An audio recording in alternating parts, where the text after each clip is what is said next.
Hello, I'm Dylan. And I'm Keon. And this is Triple Play, that podcast where we sanitize like hundreds of years of Viking history for a kid audience. Because this week we watched How to Train Your Dragon. Written by Will Davies, Dean DeBlois, and Chris Sanders. Directed by Chris Sanders and Dean DeBlois. And released in 2010, 2014, and 2019. I did just look up his name, and yeah, it is DeBlois. DeBlois. That's really hard to pronounce. Wow. DeBlois. Yeah, the L is what messes it up. Yeah, you'd really have to actually speak French probably and be a native French speaker to pronounce his name correctly. Yeah. Well, alas, neither of us are native French speakers, nor I speak French, but I'm not even fluent in French. I don't know why I said even, as if I would be fluent in French. I'm not. But anyway. But French has nothing to do with How to Train Your Dragon, probably, since these take place in, I don't know where actually, but it's some sort of fantasy northern country. Yeah, some Burke, sort of indeterminate. Yeah, I mean Burke, but what Scandinavian or Ferroscandian country is this? I don't know. Could be any. Could be none of them. Probably is none of them, but you never know. How many times have we watched these movies? Well, for me, 0 for all of them, until now. Yeah, same. 0 for all of them. I'm, in general, I'll say this now. I'm a little bit biased against DreamWorks, mainly because, let's say not the vast majority, but the small majority of DreamWorks movies I've seen, I've disliked. So, I'm not rushing out to see every new DreamWorks movie that's coming out, so I didn't see any of these 3 movies. Yeah, I mean, they put out a lot of, they put out some good stuff, I guess. Kung Fu Panda and Kung Fu Panda 2 were pretty good, Then they also have, the entire Shrek franchise, Madagascar. Which, by the way, the first Shrek won the Academy Award for Best Oscar. Just saying. Academy Award for Best Animated Picture. There we go. Just saying. Yeah, I mean, yeah. and that came out hold on. That was Shrek 1 was 2001, right? Isn't that when Spirited Away came out? I think that was the first. It was the second computer animated movie that DreamWorks did after Ants, so it must have been the early 2000s. So 2001 sounds about Shrek right. was 2001. I'm pretty sure Spirited Away came out in 2001 as well, which means it won over that, which is baffling. But anyway, well, let's see. We could just totally just go and look right now. Yeah. Best Animated Feature, 2002. Well, Spirited Away won in 2002. Oh, okay. Shrek won for the 2001 over Jimmy Neutron, Boy Genius, and Monsters, Inc. I would gladly rewatch Monsters, Inc. any day over Shrek. Yeah, Sorry, Shrek. As would I. Shrek versus Jimmy Neutron, though, that would be a tough decision. Is it now? Yeah, I'm not fond of either of those. The Jimmy Neutron TV show was, I'm not going to say it was the greatest, but it was entertaining when I was a kid. Yes, I barely remember it, to be perfectly honest. Yeah, I mean, DreamWorks, in my opinion, has generally taken the, there are 2 approaches to getting good movies. One of them is just vomit as many movies at the theater as you can, and some of them have to be good, right? And the other is take as long as you need to make a movie, and it should be good. Now, I think that DreamWorks as a company vomits movies to the screen as quickly as possible, but I think some of the people who work at DreamWorks take care and pride in their movies and try to make them as good as possible. I would say that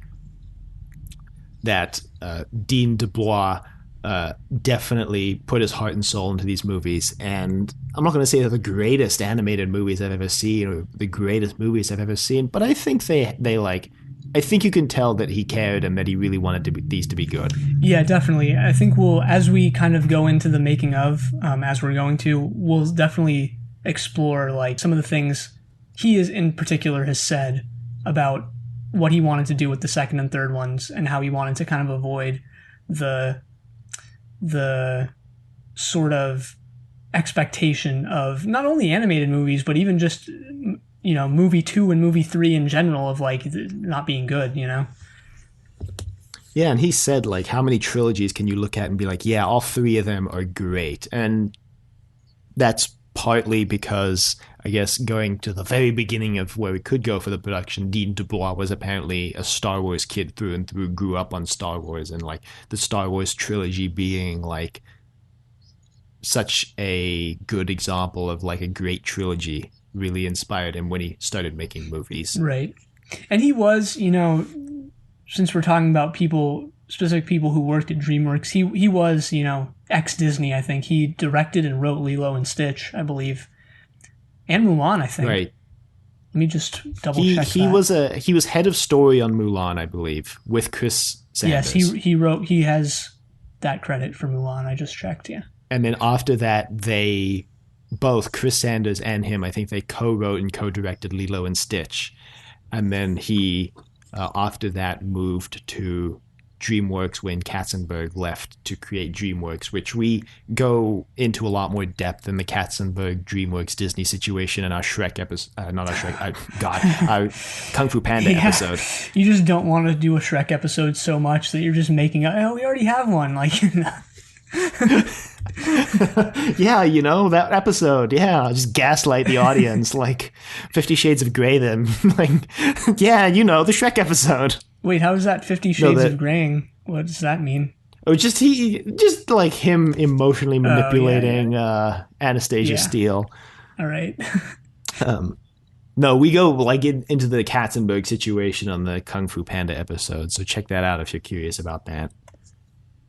But the like gist of it is that Katzenberg basically was head of animation at Disney Studios during the Disney Renaissance.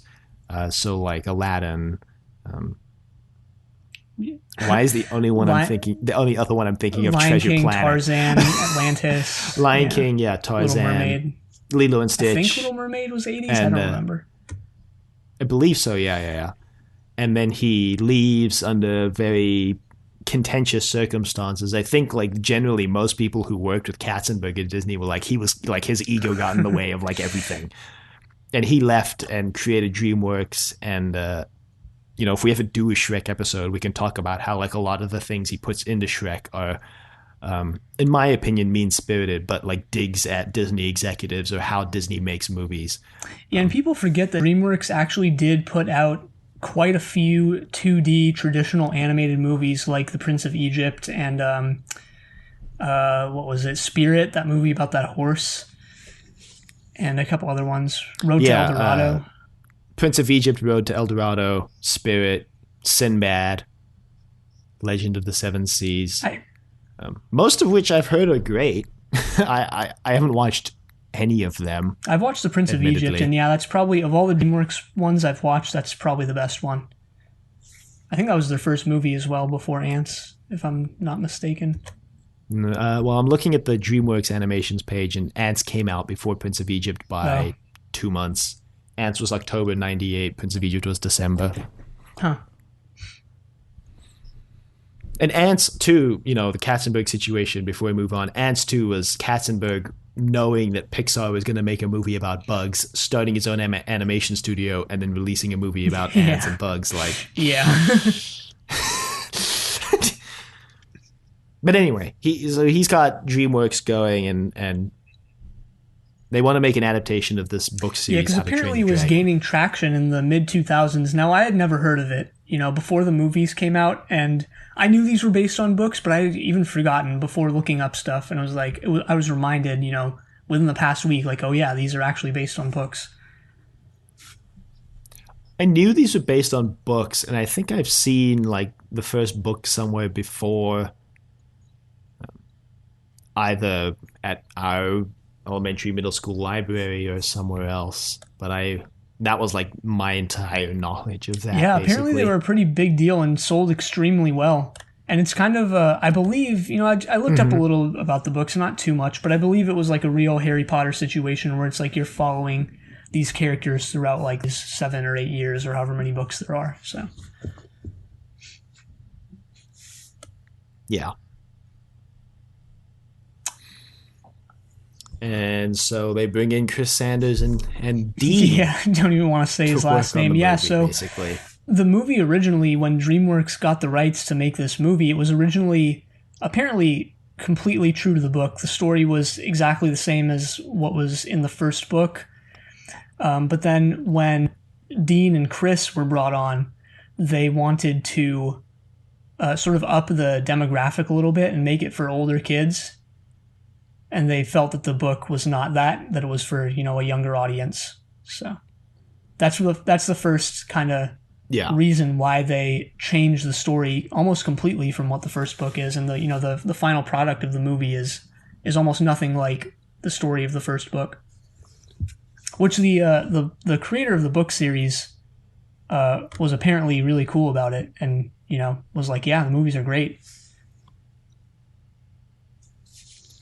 Yeah, stark contrast to Stephen King and like the or Shining most movie writers sucks. who like, I feel maybe not most, but I feel a lot are like very, I don't know what the word is, not over possessive, but just like they don't like the movie or something. Protective, I guess. Yeah.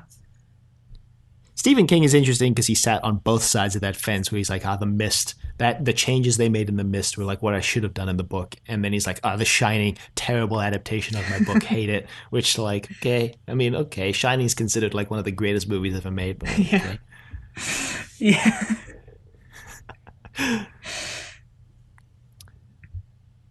The first movie, I guess, maybe because of those changes, feels very tropey to me. Not tropey, predictable, let's say. Predictable. Yeah, for sure. All three of these were extremely predictable. You can see where the story's going, like, basically from the beginning. Yeah. The first one, I guess I liked the least because it felt the most predictable to me. Which, like, predictableness, quote unquote, is interesting. I like to think about it because it's interesting because it's the like most heavily based on your personal experience metric you can judge a movie by. Like if you haven't watched a single movie or television show or read a book, then this isn't predictable at all.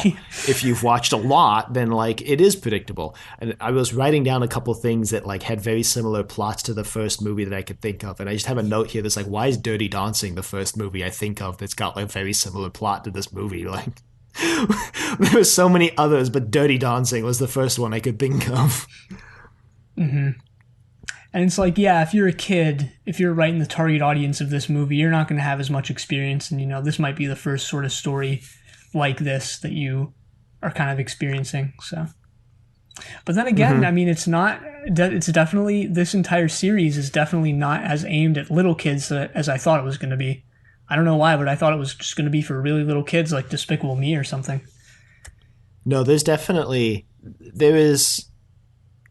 I think these movies can appeal to a wide range of audiences. Audience age ranges, let's say. Yeah, and that's specifically something that the Dean and we've just given up on his last name at this point. Yeah. Like whatever.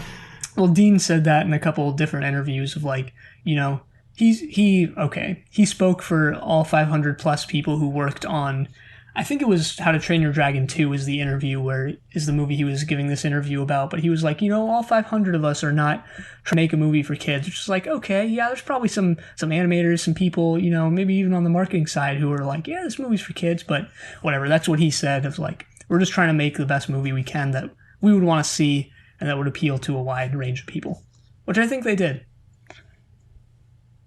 Yeah, no, I think they definitely succeeded. And like for all of, me saying the first movie is predictable or whatever, I think it's still at least a good movie because of that. I think it it's difficult to straddle the line between being aimed directly to just kids and being aimed to more let's say mature audience, and like having elements that appeal to both. And I think all three of these movies do that very well. Um, the first movie has a lot of funny jokes that are like funny. I'm using kind of loosely here because my sense of humor is completely warped over the past couple of years. Oh But God. like that are funny if you're a kid. They're like, haha, that's funny. But there's also a lot of jokes that are a little more higher brow, let's say. Yeah, and it's like it's something that you can. Yeah, it's predictable, and like you see where it's going from a mile away, and it's not really too interesting. It's not doing anything new, but it's like that you can get emotionally invested in these as an adult. I think it's not like a Despicable Me situation where it's just people acting stupid, minions doing just funny things Yeah, in quotes. But, yeah, exactly. And like for all its predictableness, what I did like about the first movie was that even though that there's going to be a moment where Stoic is going to find out about Toothless and be upset about it because it's like breaking all of their customs, and like for a hot moment Hiccup's going to be the outcast, his dad's going to kick him out of the family. But what I appreciated was that wasn't like that didn't happen 30 minutes into the movie, and then we spend an hour with like Hiccup trying to get back into the good graces, trying to like pick himself up by his bootstraps, like a real depressing like he's an outcast now story. What I liked was that like 5 minutes later, like we're in the final battle, we're going for it, like we've all accepted that this is just how we got to do it to beat the villain. Like we didn't have a long discussion about it, we didn't dwell on this point too much, which I very much thought in the first 20 minutes. I was like, oh man, we're going to spend like 30 minutes dwelling on this like we can't train dragons plot point, because we all know at the end of the movie that they're going to. So thank God they didn't spend 20 minutes dwelling on that plot well, point. speaking of the final battle, actually something completely unpredictable, and what definitely makes this kind of skew towards the higher age range of kids is like the main character loses a leg. Like, what other kids movie is doing that? I know. I mean, I'm saying it like it's an amazing thing that would be unheard of, but it's like, yeah, what other kids movie is going to have their main character actually have like physical consequences? Now, it's not like the thing is he gets up right after he loses the leg, and he's just like, a prosthetic leg, cool. So there's no actual like dwelling on it or anything, but it's just like it was just kind of a surprise to me.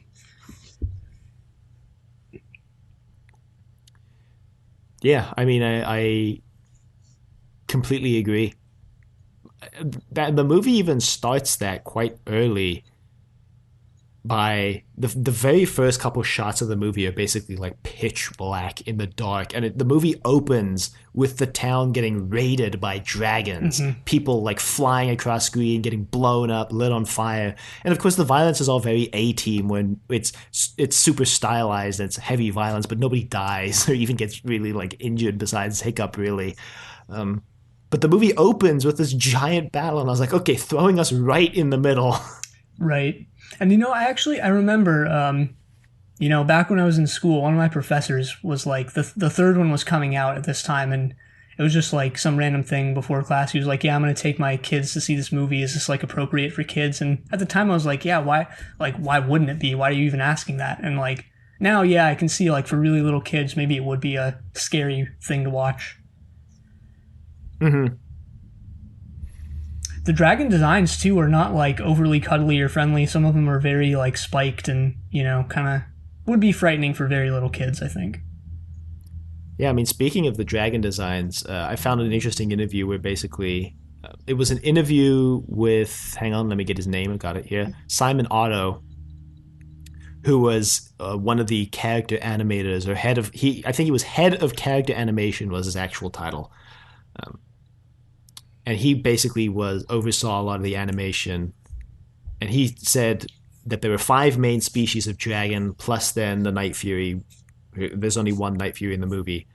and then there's the giant dragon. So basically, they took the 5 main species of dragons, and then to make like at the end of the movie, in the middle, you see the big flock of dragons. To make all those other dragons, they just took the 5 main species, and then just put variations on them. Like some of them are fat, some of them are skinny, athletic, kind of like you would see variations in like real people, like people are fat or skinny or athletic, etc., etc. Mm-hmm. So they just did that with the dragons to create a whole variety of dragons, even though really it only comes down to there being like a 5 base models that they worked from.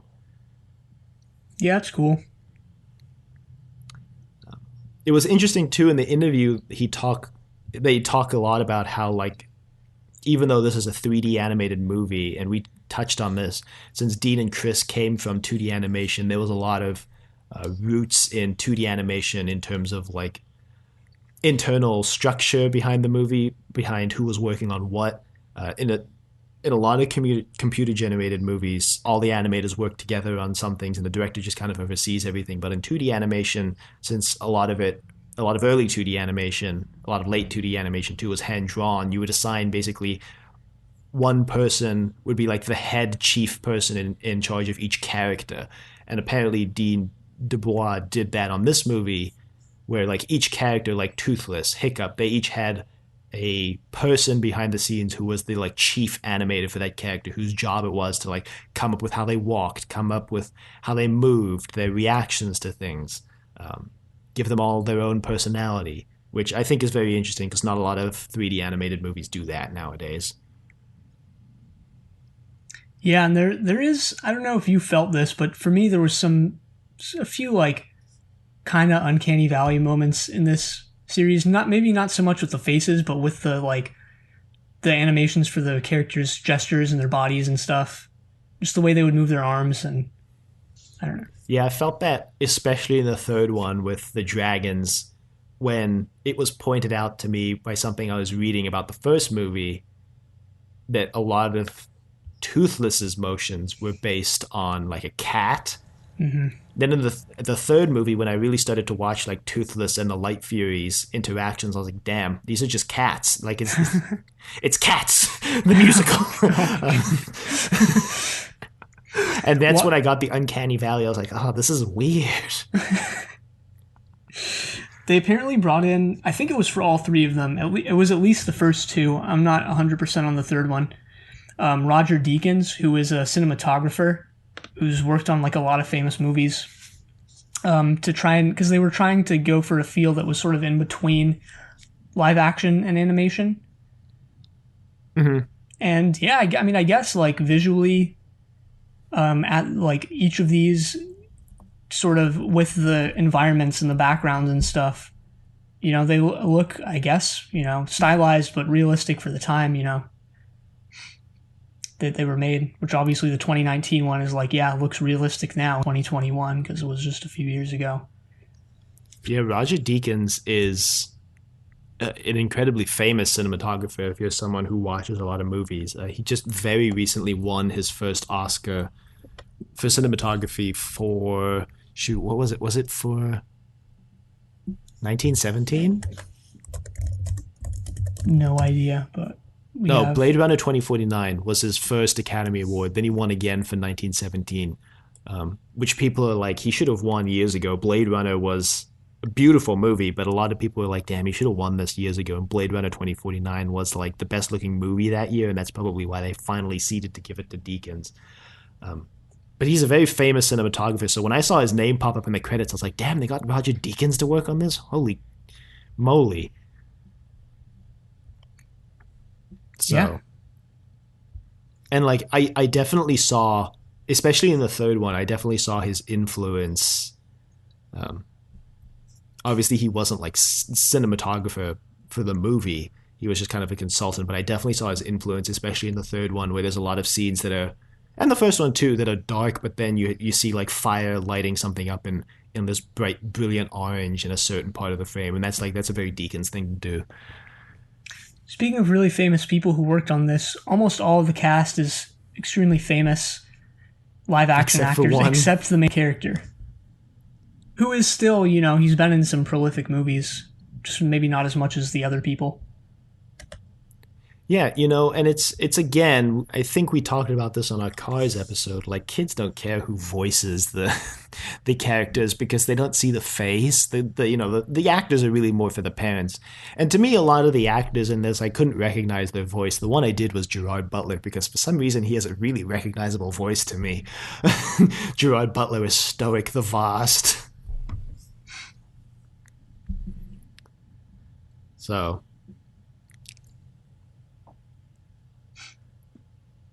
Yeah. I will say also that I moused over the movie. I watched the first two of these on Amazon. I moused over the movie and it was like David Tennant's in the scene. I'm like, what? And then some random Viking said a line. I'm like, yep, that's David Tennant. That's David Tennant. Yeah, he was Snotlout's father. You didn't know? No, I'm just reading that off of Wikipedia. He had like 2 lines in the first movie, like literally 2 lines. Maybe not even. Yeah, that's all I really had on the first one. I mean, it was good. I guess obviously it made a whole lot of money, which is why they made the other two. But like, yeah, I guess I liked it. It wasn't great, but yeah, it was just run of the mill. I guess fairly mediocre, middle of the road. But I didn't think it was bad. No, I don't think any of these movies are bad by any stretch of the imagination. I think I agree that the first one was, to me, I don't know. I found the first one to be the weakest of the 3. I found it to be the strongest. I guess that's something we can talk about when we talk about how it worked as a trilogy. But yeah, I just had a really hard time caring or paying attention to anything that was in 2 or 3. 1 wasn't like that to me. 1 I was actually pretty engrossed by. Yeah, I mean, yeah, I guess it depends what you come to the franchise for.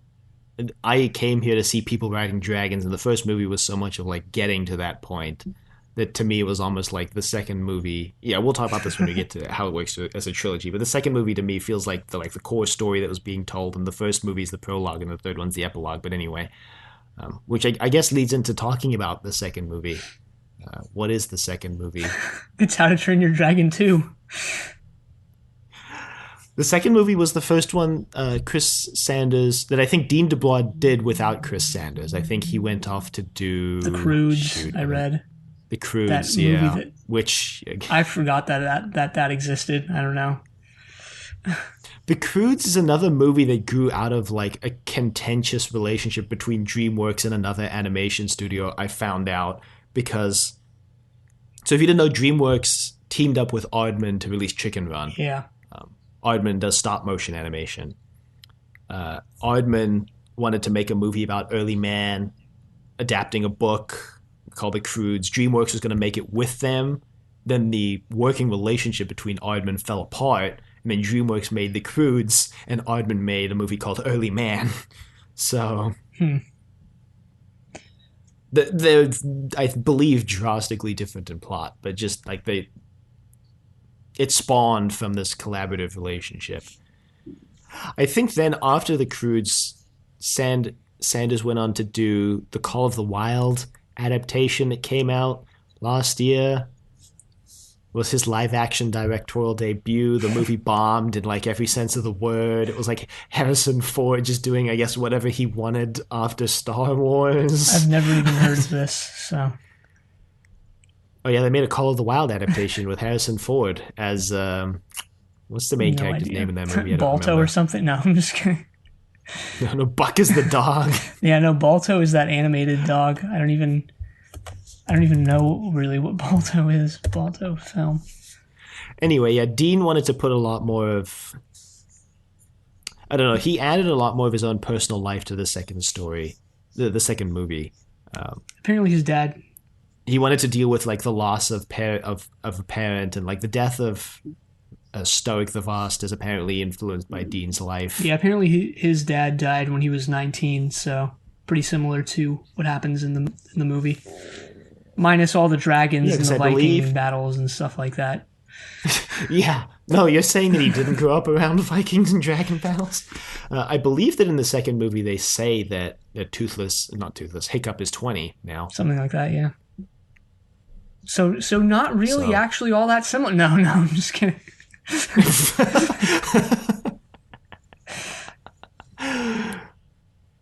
So But yeah, I mean their approach. I don't know. Were you going to say anything, or was that just like a no, so as like no, a that was just a vamp vamp? basically. Yeah, yeah. No. So I found conflicting information about this. Some sources I found said that they planned 2 and 3 out, or no. Okay, step back for a second. So some sources I found said that Dean was thinking, of where they would go with 2 and 3 while creating the first one. Other sources I found said that like they weren't thinking of any sequels at all, and then they realized that it made like a pretty sizable sum of money, and they're like, okay, 2 and 3 time. Yeah, I saw that too, but if I had to believe one source, I would believe the man himself, Dean Dubois, who he himself said we didn't plan to make a sequel. We didn't make the first movie with a sequel in mind, but when we heard and when we got the word that we were going to make a sequel, we did do we did plan 2 and 3 at the same time. Right. And one of the big things that at least Dean wanted to do with both 2 and 3, I guess, because he knew, like, since they were doing 2 and 3, he's basically going to be working on this thing for the next decade, was that he wanted to make sure they weren't, kind of what we were talking about before, just the typical movie sequels that feel like they shouldn't even exist, like story-wise. And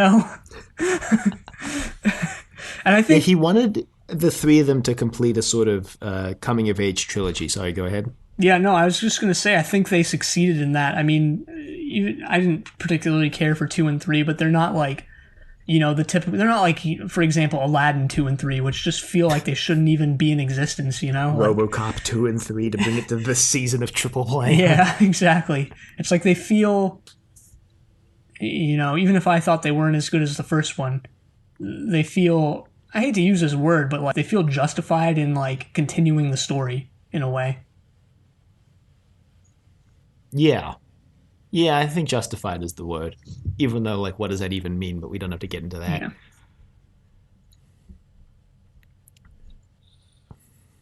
So, part of that writing process, doing 2 and 3 at the same time, since Dean is the sole writer of these two movies, the movie still went through a couple of revisions.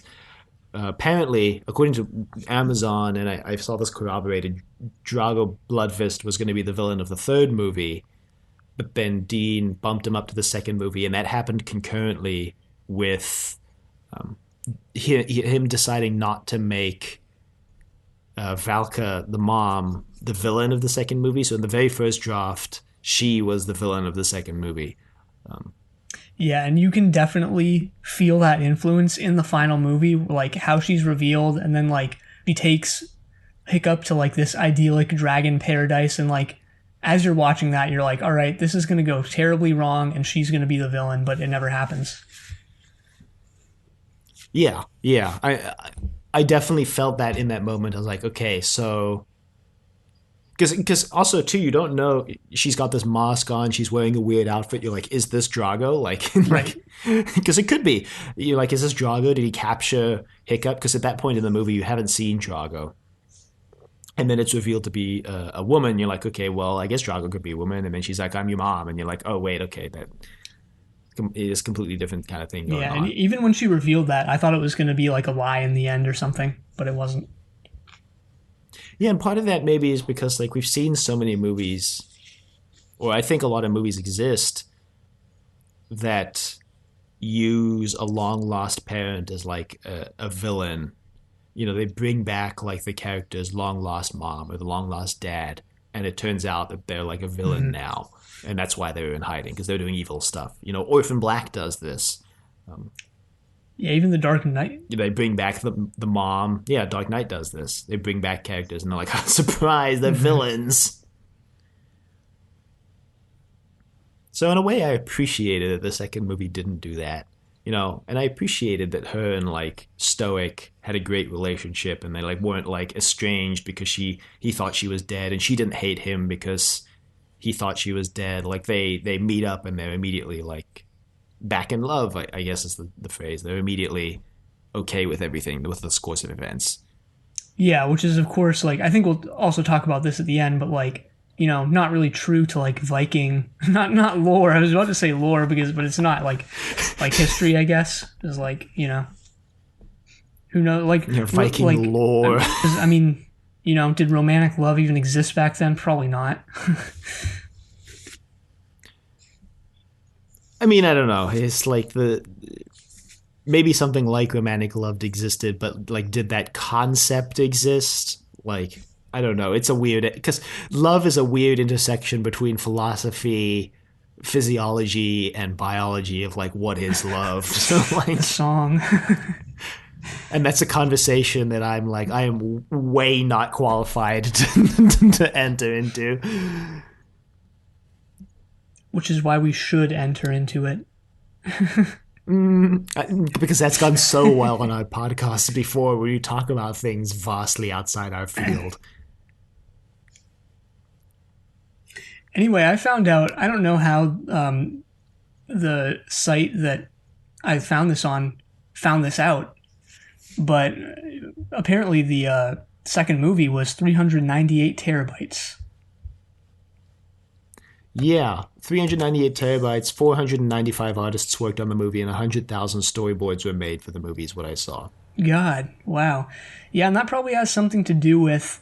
So DreamWorks created, I think they were proprietary, like, different programs to make the second movie that they'd been trying to make for a long time, or they'd been working on for a long time, and that came to fruition, I guess, around 2013, 2014.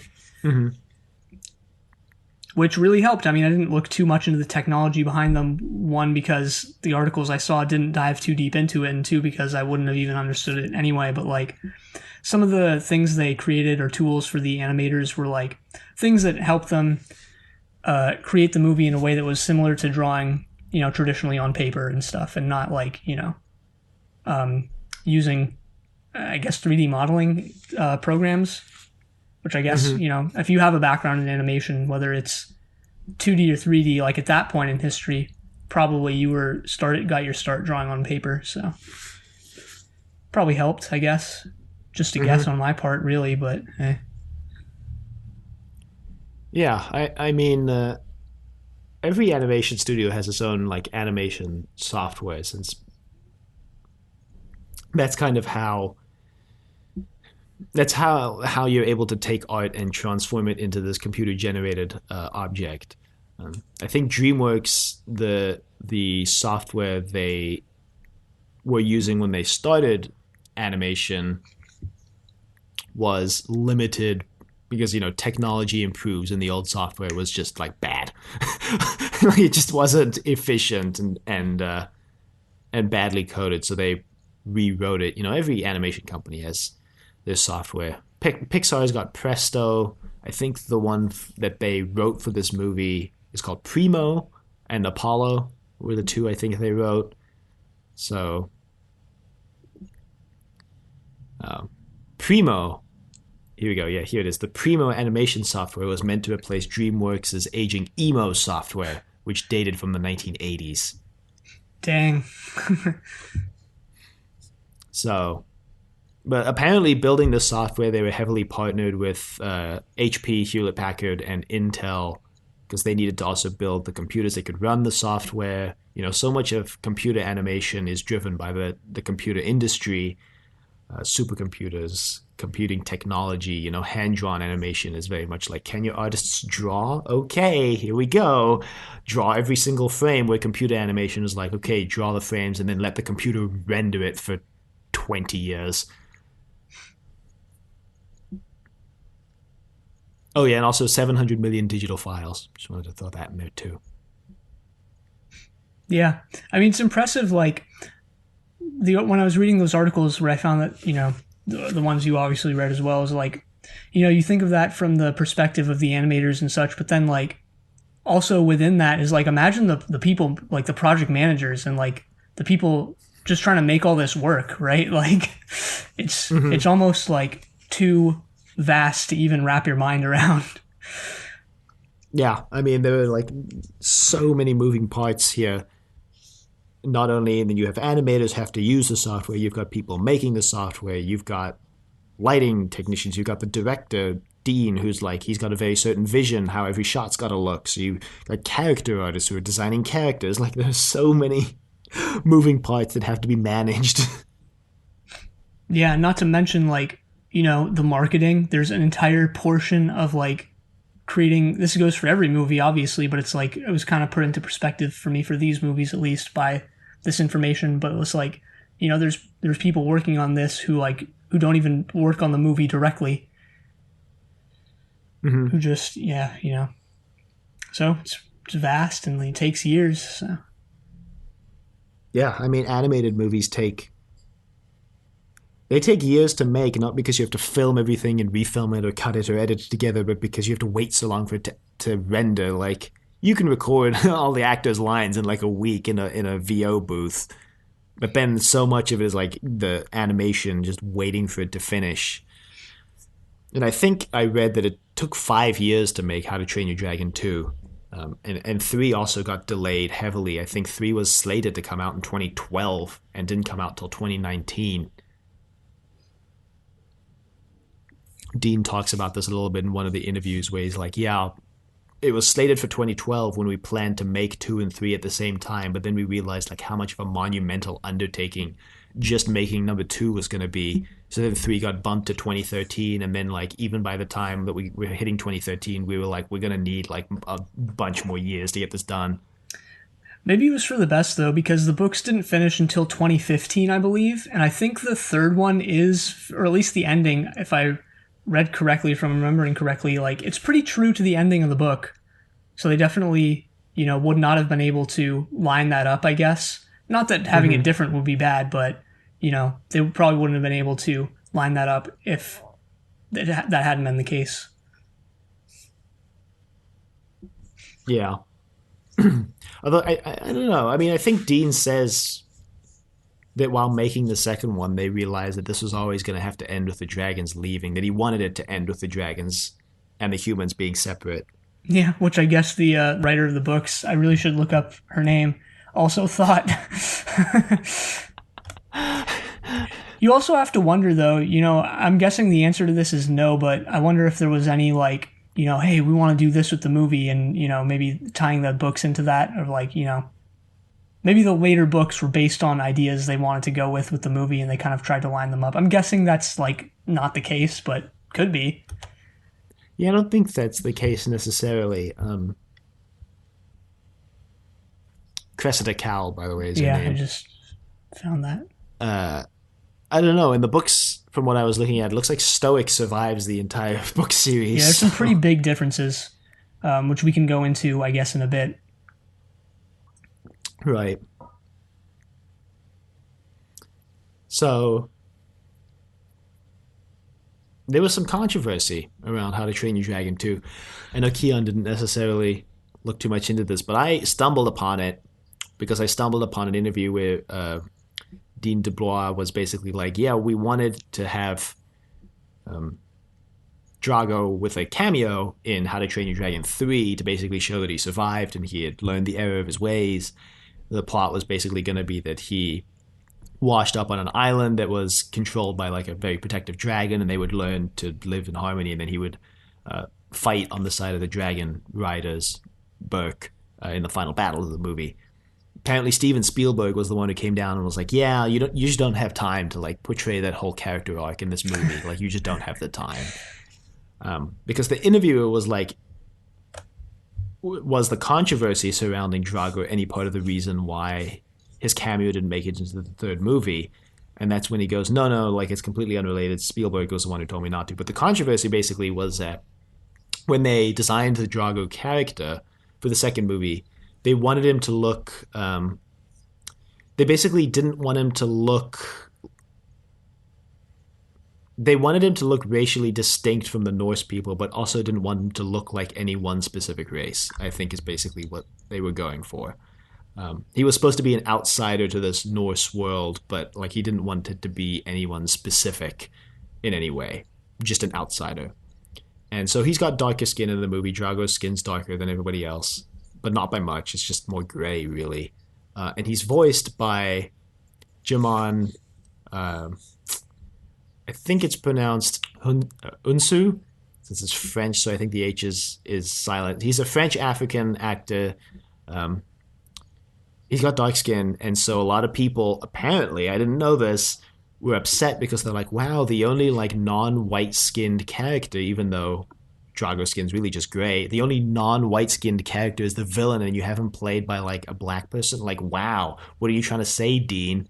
And Dean basically in this interview is like, look, I heard about the controversy, and like if it comes off that way, I take full responsibility for that because it was like my design decision to make Drago look like that, but I didn't think about the controversy at all, and like that wasn't a part of why he wasn't in 3 at all.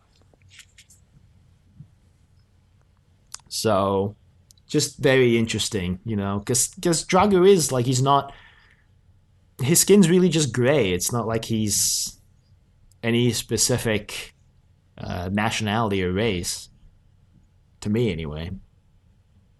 Yeah, I mean, I don't know. I guess it's not something I even thought of while watching the movie. Mostly because, Yeah, me 2 and neither. 3, I was kind of checked out a little bit, but My reaction was basically like, oh man, yeah, Jim On. I love that guy. yeah. Which I do. He's a great actor. I love him. Yeah, I mean, he could just be lying through his teeth like George Lucas did with Jar Jar, if you remember back to that. Oh yeah, let's not forget that. I don't know. I think I'm less inclined to think he's lying through his teeth because he admits, like, yeah, I take full responsibility for that. Whereas George was, I think he was trying to like skirt responsibility with his lies. Whereas Dean is like, yeah, I take full responsibility for it, even if he's like, that wasn't my intention, but I take responsibility for it anyway because it was my design decision. Right. So Yeah, I mean, after that, obviously, 5 years later, 3 came out. I don't know if you had anything else to say on 2, but I didn't. Yeah, so 3 nope. came out, and yeah, I mean, I don't really have much to say on 3. It's another, in movie wise, storyline wise, it is just another sort of predictable movie. You can kind of see, you can see from a mile away that the dragons are going to leave. I mean, it's like, it's one of the first things in the movie, that flashback of like, when you love someone, you have to, sometimes they leave, and it's like, okay, so I guess the dragons are leaving. But it's like, and I guess that's maybe one of the reasons why there's a little bit of, I don't know what you'd call it, cognitive dissonance with these movies, because yeah, they do skew a little older, right? There's actual death, there's actual consequences with the loss of limbs and stuff like that. But then there's also like, plot wise, like point A to point B, and like what actually happens, like, is, I guess, very predictable and kind of aims a little lower. I don't know. Just my thought, I guess. Mm-hmm. I don't know. I mean, the third one is interesting to me because it comes out the same year as Toy Story 4, and they both interestingly deal with very similar themes. And How to Train Your Dragon 3 actually loses the Oscar to Toy Story 4 for Best Animated. Both of them dealing with the main character learning to move on, basically, from the family group that they've come to know and love for the past couple movies. In Toy Story, it's spoilers for Toy Story, obviously, Toy Story 4. Woody leaves the gang. Oh, wow. Because he recognizes that, Bonnie basically has moved on from him and he can do more good in the world going with Bo Peep and not being part of like the main gang, and he leaves them, and it's a very emotional moment. But the same thing kind of happens in here, where Toothless and Hiccup realizes like he's got to let Toothless go, basically, that they can go on and do better things, other things, more dragon beneficial things if they go off on their own. So I thought that was very interesting. These two movies that came out the same year, completely different characters, completely different universes, are dealing with this very similar plot thread and idea. Yeah. I also did want to talk briefly, and maybe this is going to be a controversial thing to talk about and say, but I did just want to talk about how the second and third movie lean kind of heavily into this like alpha, what's the word I'm looking for? Like structure, let's say. Yeah, like the dragon's like paradigm is that they listen to the alpha dragon, which is like this big creature in the second one. Yeah. And I just want to like say that this is something that like the idea of an alpha controlling a species has gained more popularity, especially in the 2000s.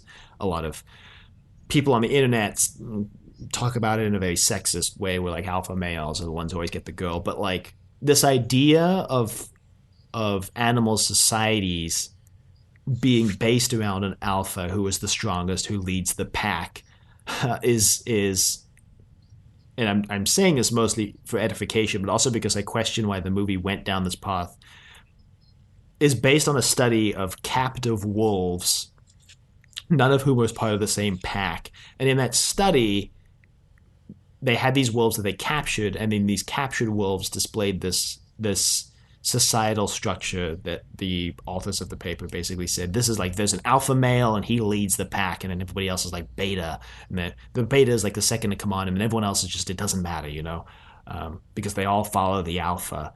And a couple of years later, that belief and the study from that paper was repeated in a book called Call of the Wild by No, I'm just kidding. Yeah, bringing it all the way around. No, called The Wolf, actually. Right. Written by L. David Meck. And he basically, after publishing that book in 1970, by 1999, he had done more research, and he basically came out and said, look, this like whole alpha male thing, because it was based on wolves in captivity, it's probably actually a misinterpretation of the data. And I disavow this belief, like I disavow it. But by that point, it had taken like too much hold in culture.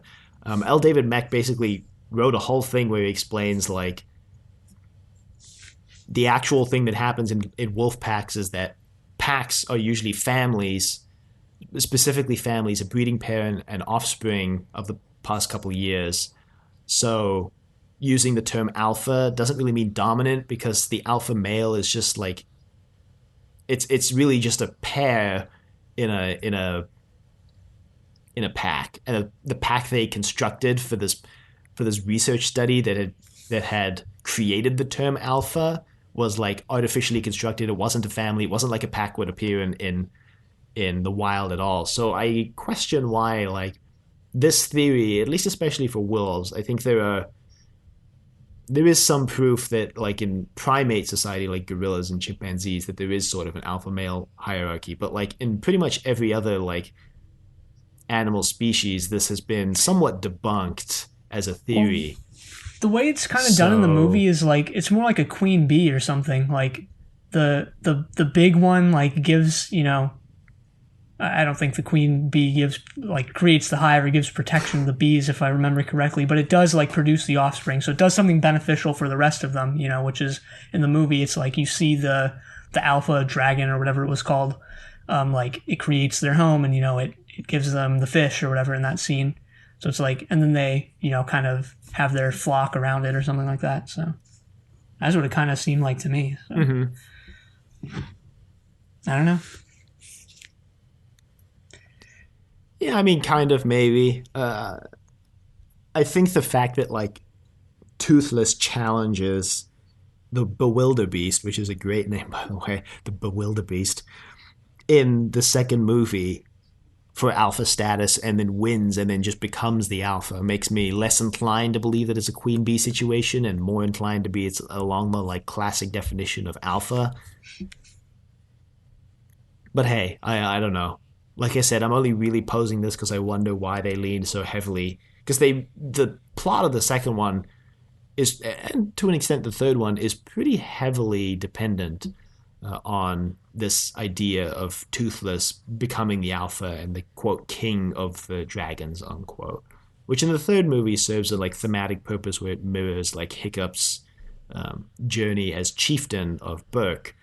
But at the same time is like, again, it so heavily depends on this alpha hierarchy. Yeah, well, it's that's the word I've been looking for. It's probably like, Hiccup, obviously, like you mentioned, he has to become the chief because what's his face, Stoic, just dies in the second movie. So it's like, and his decision at the end is like, I can't be the chief, or what, I don't remember what if they called him the chief, but like he was in charge. I forget. The chieftain. Yeah, the chief. So he was like, I can't do that and have the dragons around. Like, we're not ready because we're just going to drive, like, ourselves and the dragons into further violence. And that's when they kind of let the dragons go until they're ready or whatever. And in the books and also the movie, it's like, that happens in the books as well. And it's like, that's sort of this thing of, like, that's why dragons were forgotten, and we're still not ready. Like, we in 2019 are connected, or whatever, whenever 2015 or 2021, are connected to this sort of mythical past where that happened, and we're still not ready, but maybe one day we will be, type thing. So maybe it's connected to that because, like, what's his face, Toothless, he sort of, when he's in charge, he's like in this sort of violent state. So, and yeah, in many ways, Stoic also was like that, in the first movie, where he was this sort of warlike guy. Mm-hmm. Which, like, the third movie, like, talked about this off recording, kind of retcons Stoic into being less of a bloodthirsty dragon murderer. Well, that might be related to the books, so I guess this is a good time to talk about how pretty different the first book is from the movie. So, in the first drafts of the script for the first movie, it was pretty similar, but they ended up changing a lot, as we, I think, mentioned before. So, like, yeah, in the first book, the humans are not at war with the dragons at all. That's just not in the book. From the get-go, they're training the dragons. Toothless is not a rare type of dragon in the book. He's actually the most common breed. In the movie, they said I think this was Dean who said this. They changed it to add sort of an element of terror to Hiccup training him, of like, this might go wrong at any moment type thing, which I think works out because something the movies I thought were definitely going to touch on but really didn't, except in a throwaway sort of line, was that Hiccup was actually the one who maimed Toothless. Like, he shot him down, and that's why he can't fly without the augment. Mm-hmm. And I don't know if this was your thinking as well, but I thought the first movie was going to have that coincide with Stoic finding out about Toothless. Like, I thought it was going to be this moment where he's, like, cast out of being friends with Toothless and sort of being Stoic's son, of Stoic finds out about Toothless, and at that moment, Toothless is like, oh, this is the guy who shot me down. Which maybe he kind of already knew because Hiccup was the one who went and found him in the woods. But yeah, they don't even touch on that until the second one, I believe, and it's just a throwaway line of like, hey, I actually shot down Toothless. Yeah, because his mom, Hiccup's mom, that is, thinks that it might be the work of Drago, and then he's like, no, that was me. Whoops. I was pretty surprised about that because I thought it was going to be a big deal, but it wasn't. So maybe it is in the books. Maybe like, because obviously I think there's like 8 books and there's 3 movies, so there's obviously more to the books. But anyway, yeah, the first book, also the friends' roles are completely different. Gotta say, I love that like friend group in this movie. Like the kids he's friends with are like, they're one of the most entertaining parts of the movies to me. But their roles, they've all got really unique characters. Yeah, they do. They remind me of like Ed and Eddie characters or something.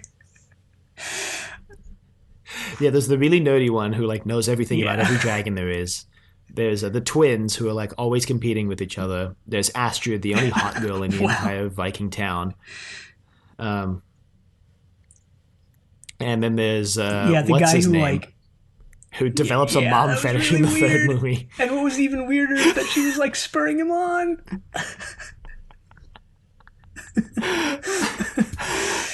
Yeah. All right.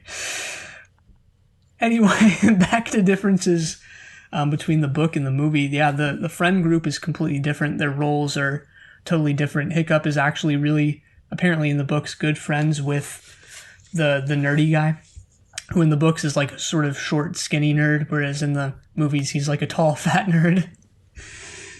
But yeah, I mean, with that character in mind, like, I'm surprised they haven't gone the route of like, just absolutely capitalizing on this in terms of like making cards and games and stuff for kids. Maybe they have, but it's like, this series is ripe for it. They have all these different kinds of dragons. They can just Pokemon the hell out of this and, make a bunch of different types. which maybe they have. Mm-hmm. Yeah, I mean, I don't know too much about the Yeah, books, there's a bunch of so other differences too. There's obviously way more characters because each book is, its sort of own adventure, I guess, and you're sort of following these characters in this Harry Potter-esque thing over these many years, and they have all these adventures. And yeah, apparently Stoic, I think he survives a lot longer. Although I think the second and third one, I'm not 100% on this, but I believe that they draw from later books in the series. So, like, in the movies, you're presented this 5-year time skip. And I believe that the second and third one are kind of drawing from the later books. right, yeah. Um, I don't have too much else actually to say about these, although I did want to talk very briefly about the music in these movies quickly. Um, so the first movie I was listening to the score when During it's the movie. Yeah. present when it's present, yeah. And I was like, man, they're like John Powell, who writes the scores, leaning kind of heavily like on the trumpets, and like, wow, this sounds a lot like Star Wars. Like, what the heck? And then it all made sense when I found out that Dean Dubois grew up on Star Wars, and I'm like, he has to have gone to John Powell and be like, hey, can you like throw some trumpets in there? Just I want like a Star Wars vibe. Now I didn't find any evidence to back this up, nor to dispute it, but if I had to make a guess, that's what I would say. And How to Train Your Dragon, the first one, also earns John Powell his first nomination for the Academy Award for Best Score. So he loses to Trent Reznor and Atticus Ross for The Social Network, which is like the greatest score in those like surrounding 3 years. So I mean, it lost against something that was good, I guess I should say. Yeah, I mean, just touching on the Star Wars connection, though, is like, I mean, the main character walks out of this movie, no pun intended, like with a leg lost. I mean, that's a Star Wars thing of like both Luke and Anakin have that. They lose their arms, and so there you go. Yeah, there are some Star Wars connections there, but like if you go and listen to the score, it does sound very like John Williams influenced in the trumpet lines and just the cadence of the rhythm. Yeah, very Star Wars-esque, which is fine. Like that's I don't have a problem with that. I just wondered why they went for that, and then when I found out that Dean grew up on Star Wars, was a huge Star Wars fan, I was like, okay, that makes sense. Yeah. Well, how well do these movies work as a trilogy? Can't believe I'm saying this, but probably better than the majority of movies we've watched for this entire podcast. Yeah, no, it really does tell a coherent story across the three of them, minus the minor retcons in the third one of like Stoic the Vast being a bloodthirsty murderer. But like I said earlier, to me, it kind of seems like 2 was the story, the main story, and 1 is sort of a prologue, and 3 is almost an epilogue. To me, that's kind of how it is. Like, 2 is the one that really introduces and deals with the fact that other people exist in this world. There are other groups who aren't Vikings or from Burke necessarily, and they treat dragons differently. They trap them, they kill them, like Burke used to do. Hiccup's mom comes back, Hiccup loses his dad, all of that. And the third one is kind of like cleaning up the remains of the dragon trappers, cleaning up what's left with what's his name with a G, the villain of the third movie, Grimmel, in a great performance by F. Murray Abraham, another very famous actor. Something you can see over the course of all these movies is like, and this is something I actually joked about before we watched the movies of like, oh yeah, like How to Train Your Dragon, looking forward to the gray and brown color palette of these movies, which largely was true, but something that happens to Burke is like in the movie it is like this very sort of, I don't know, dull and boring place, and then like as more dragons move in, and as you progress from the first to the second to the third movies, like it gets to be this more colorful and lively place, which is I think it's important, right? It's like this thing of the dragons and the humans are living in harmony here, and it's like there's more to like their life now that they have these dragons, but ultimately they have to let them go at the end. So I guess just reinforces that Yeah, like being with the dragons is a good thing, but yet they weren't ready yet. They were fighting over them and warring with them and stuff like that. So and the third one I think does this very well because Grimmel is a very similar character to Drago, but the movie that's intentional in the movie because the kind of the point of why they have to give up the dragons is because like we defeated Drago. We thought he was the biggest villain there ever was, but then Grimmel shows up and it's like people are just going to keep replacing them until we learn how to live with the dragons again. Maybe even until we forget the dragons even exist before we bring them back into the world. Yeah, that was. And so this repetition of villains was to me kind of intentional and it worked very well. Yeah, I read that was actually in the book is like it ends with Hiccup promise or making everyone promise that they'll pass the dragons down in history as like a myth or something. Yeah, and the movie kind of ends with that too because Hiccup's got that voiceover where he's like, maybe we won't even be ready, forever. And it says some people don't even believe dragons ever existed, but we in Burke, we know better. We know. Yeah, so overall, I think it works like really well as a trilogy. Yeah, I agree. It works very well as a trilogy. It's a great coming of age story too. So. Yeah, I don't know if I'd use the word great. Yeah, I know it's good. Yeah. Yeah. Yeah. They were good. Yeah. I'm glad we watched them. I'll just say that. I'm glad we watched them. It wasn't like 50 Shades of Beverly Hills Chihuahua where I'm like, oh my God, why are we watching these? This was the most overall solid trilogy that we've watched this season so far, in my opinion. I liked individual movies better, like The Dark Knight and 50 Shades, the first one. But yeah, I know that's like a groan-inducing comment, but like when you take all three movies into account, I'd say this is the strongest one. Yeah, I'd say this is the most coherent trilogy of the ones we've watched, even over Dark Knight, which is a somewhat coherent trilogy and is considered to be quite a good trilogy of movies. I think that this movie is like the most really coherent of the ones we've watched this season. And we've only got one more to watch this season, and then we're done with this season, finally.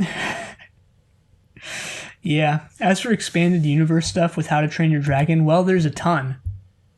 Yeah, there's a ton. Which is a bit of a DreamWorks staple at this point, but Yeah, just like with every other DreamWorks, there's like a bunch series. There's like a bunch of standalone like shorts that were direct to DVD or were played on TV or like streaming services and stuff. So there's a ton of those. There's obviously the books, which is where it all started. There are animated TV series, multiple different ones. Yeah. I'm sure there are a million different toys of this. Lots of video games. Yep. Tie-in video games. There was a live arena show. And there's a picture of Hiccup, like the Hiccup from the arena show on the Wikipedia page. Let me just say he looks terrifying. Really? He's like Falcor in Neverending Story, terrifying. Oh Wait, I have to see this. I have to go to the page. Hold on. If you go to the trilogy page and scroll all the way down to the bottom, it's the very last image you'll see on the right down in the live performance section. Oh, yeah. Wow. Okay. Yeah. Huh.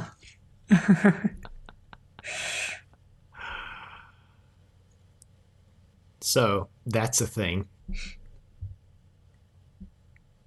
And yeah, we didn't even mention that the third movie was the first one released. So DreamWorks used to be partnered with 20th Century Fox for the first two movies, and the third one is actually the first movie animated by DreamWorks that was released by Universal, which I'm mentioning now because Universal Studios in Florida, I believe, has a How to Train Your Dragon ride.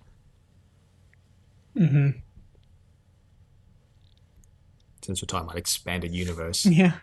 Maybe we'll do like I did for the Pirates of the Caribbean and ride it. Yeah, just fly out to Florida. Just for that one thing. Great. And then come back. Write a blog post about it. Yeah, spend hundreds or whatever. However much it costs. Worth it. Yeah. Probably not worth it. No, probably not at all. For a 5-minute ride. So that's How to Train Your Dragon. No emails. No emails. But I mean, we got comments on Kotze, but that was like, months ago for this when this comes out. So I don't know. We're probably interesting. I guess I'm not. I mean, here's the one from Boz. I watched Koyaanisqatsi Kotze back in the early '90s. The one and only time I've watched it. Blew my mind. I was under the influence of mind-altering substances at the time, and the whole time I was watching it, the entirety of existence made sense. I'll probably never be closer to God again until I die. One day I'll watch it again. I love the film. I've heard of the other two, but not seen either. Good choice for triple play. Okay, that's a pretty funny comment. Also, so we are recording this roughly 2 weeks after that Koyaanisqatsi episode went out, and listening to that episode, I realized I didn't remember anything about those movies at all. Now, no, neither did I. I mean, we were talking about how Poa Kotze and Nikoi Kotze were like how it all came together, and I was like, I don't remember what happened in either of those. Also, I got the pronunciation wrong. I fixed our pronunciation. I was like, it's not Nikoi Kotze. It's I forgot what I said. Yeah, that was wrong. I looked it up again, and I was wrong about that. Wow, thanks. Thanks. In general, I remember a lot of the movies that we watch for Triple Play. Generally speaking, Koyaanisqatsi is one of the few where I'm like, I have almost no recollection of the second two movies in that franchise. Well, we also... Beverly Hills Chihuahua is going to be one of those franchises later on for me. I'm going to be like, what the hell later on? I already don't remember. We also have another comment here from Alex. It's a short one. So Alex goes, I only know of the Voyager game Soon Kotze, lol, which is from Star Trek, I guess. Yeah, I think so. Huh. Didn't even know that existed. Yeah, I didn't know what it was, and he says it's he responded, he was like, it's what 7 of 9 plays in the episode Infinite Regression. That was his response, which I also did not understand. I haven't actually watched Voyager. Voyager's the one Star Trek series I haven't watched. Just admitting this on the podcast, I guess. All the Star Trek Voyager fans who listen to Triple Play. That's a Venn diagram. That's 2 separate circles. Just like, gasp, how dare you. So, anyway, yeah, that's the end of our podcast on How to Train Your Dragon. If you'd like to email us, you can reach us at thedoctor@vegetable.com. Questions, comments, concerns, angry rants, and love letters, your thoughts on How to Train Your Dragon. You can find us on YouTube at Deakins Vegetable. You can find us on Apple Podcasts, Google Play, and anywhere you find your podcasts at Triple Play, a movie trilogy podcast. Be sure to leave ratings for the show. Check us out on Facebook, Trust Your Doctor. Like us on Facebook, and also check us out on Twitter at TYD Podcast, and follow us on Twitter. Next time, we're going to be wrapping up this season with the Da Vinci Code. But until then, the end.